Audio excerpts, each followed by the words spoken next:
Hai iblis, katakan kepada kami, apakah ada hubungannya denganmu? Mengapa hampir setiap umat Nabi Muhammad di saat mendengar kajian ilmu, tauhid, tasawuf, dan ilmu makrifat, malah mereka seperti alergi? Bahkan tidak sedikit di antara mereka berkata ilmu itu sesat dan lain sebagainya. Apakah engkau yang menghalang mereka? Ya, kamilah yang menghalang mereka. Bila manusia mengenal ilmu itu, maka kami akan tersiksa. Bukankah yang membuat kalian tersiksa itu adalah orang-orang yang taat dalam ibadah, seperti rajin sholat, baca Quran, puasa, dan lain sebagainya? Kalian semua bodoh kalau masalah taat dan patuh secara hukum. Kami lebih taat dan patuh dari kalian bangsa manusia.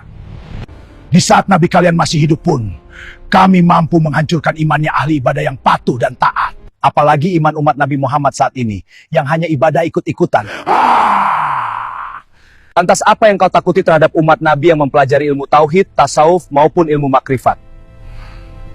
Bila mereka mempelajari ilmu tauhid, maka mereka memiliki akidah yang lurus. Sehingga hati mereka menjadi ikhlas, ridho, sabar, dan mutmainah. Sedangkan kami tidak ingin menjadikan hati mereka seperti itu.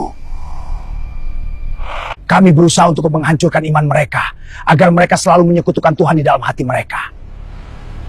Kami menghalang mereka untuk mempelajari ilmu tasawuf.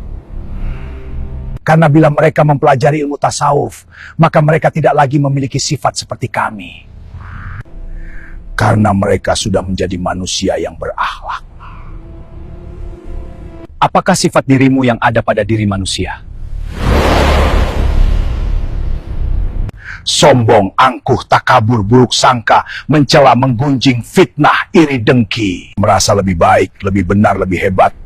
Ingin dihormati, ingin dimuliakan, dan seluruh penyakit hati yang lainnya. Bila semua itu ada pada diri manusia, maka sesungguhnya mereka telah menjadi iblis. Dan aku juga yang menghalang mereka untuk mempelajari ilmu ma'rifat Allah. Karena aku ingin mereka agar seperti diriku, yang hanya mengenal perintah Tuhan, tapi tidak mengenal rahasia di balik perintah Tuhan, dan tidak mengenal siapa yang ada di dalam lembaga Adam. Sehingga aku menjadi ingkar, menolak segala kehendak Tuhan, bahkan aku seolah seperti Tuhan. Hai manusia, bila kalian ingin selamat dariku, maka kenalkan Tuhanmu yang ada di dalam diri.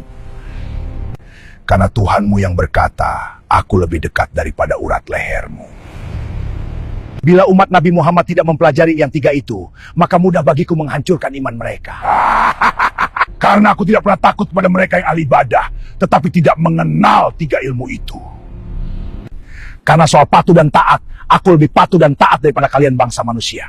Karena yang menjadi sebab aku menjadi ingkar, karena aku tidak mengenal hakikat Tuhan yang sesungguhnya. Terima kasih Om Iblis, karena engkau telah menyadarkan aku dan jujur berkata kepadaku.